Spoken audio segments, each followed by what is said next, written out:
भद्रं कर्णेभिः शृणुयाम देवाः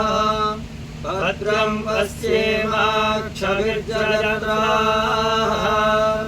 स्थिरैरङ्गैस्तुष्टुवागुंसस्तनूभिः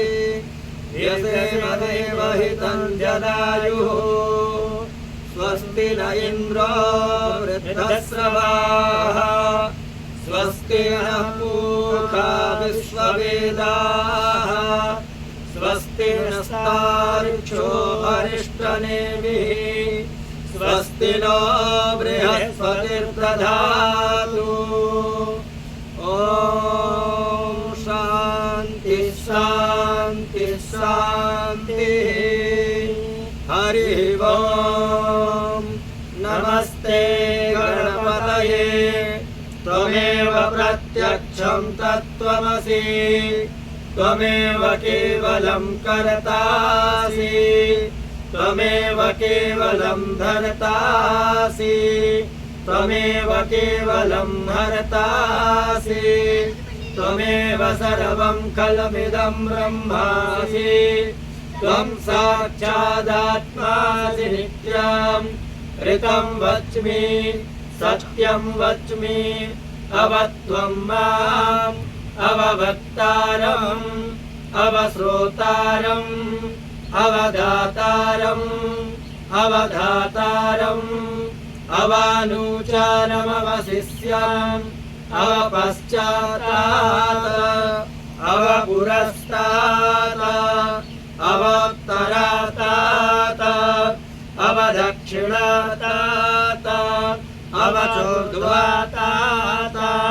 अवाधरातात् सर्वतो मां पाहि पाहि समन्तात् त्वं वाङ्मयस्त्वं चिन्मयः त्वमानन्दमयस्त्वं ब्रह्ममयः त्वं सच्चिदानन्दादिदेयोऽसि त्वं प्रत्यक्षं ब्रह्मासि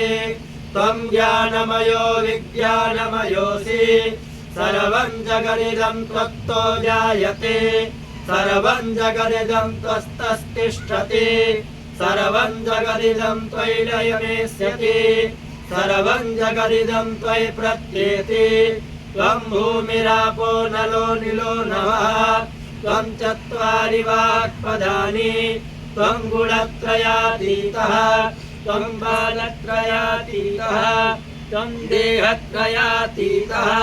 त्वं मूलाधारस्थितोऽसि नित्यं त्वं शक्तित्रयात्मकः त्वां योगिनो ध्यायन्ति नित्यं त्वं ब्रह्मा त्वं विष्णुस्त्वं रुद्रस्त्वमिन्द्रस्त्वं अग्निस्त्वं वायुस्त्वं सूर्यस्त्वं चन्द्रमास्त्वं ब्रह्म भूर्भुवस्वरम् गणादीन् पूर्वमुच्चार्य वर्णादीस्तदनन्तरम् अनुस्वारा परतरः अरधेन्दुरसितां तारेण रुक्ताम् एतत्तव मनुस्वरूपाम् गकारः पूर्वरूपाम् अकारो मध्यमरूपाम् अनुस्वारश्चान्त्यरूपाम् बिन्दुरुत्तररूपाम् नारः सन्धानाम् संहिता सन्धिः सैषा गणेशविद्या गणकऋषिः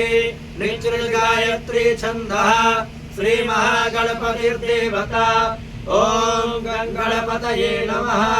एकदन्ताय विद्महे वक्रतुण्डाय धीमहि तन्नो दन्ती प्रचोदयात् एकदन्तं चतुर्हस्तं पाशबाङ्कुशधारिणम् रथं च वरदं हस्ते बिभ्राणामूषकध्वजम् रक्तं लम्बोदरं शूर्पकर्णकं रक्तवाससं रक्तगन्धानुलिप्ताङ्गं रक्तपुष्पैः सुपूजितं भक्तानुकम्पिनं देवं जगत्कारणमच्युतम् आयुर्भूतं च सृष्ट्यादौ प्रकृते पुरुषात्परम् एवं ध्यायति यो नित्यं स योगी योगिनां वरः नमो व्रातपतये नमो गणपतये नमः प्रमदपतये नमस्ते अस्तु लम्बोदरायैकदन्ताय विघ्नविनाशिने शिवसुताय श्रीवरदमूर्तये नमः।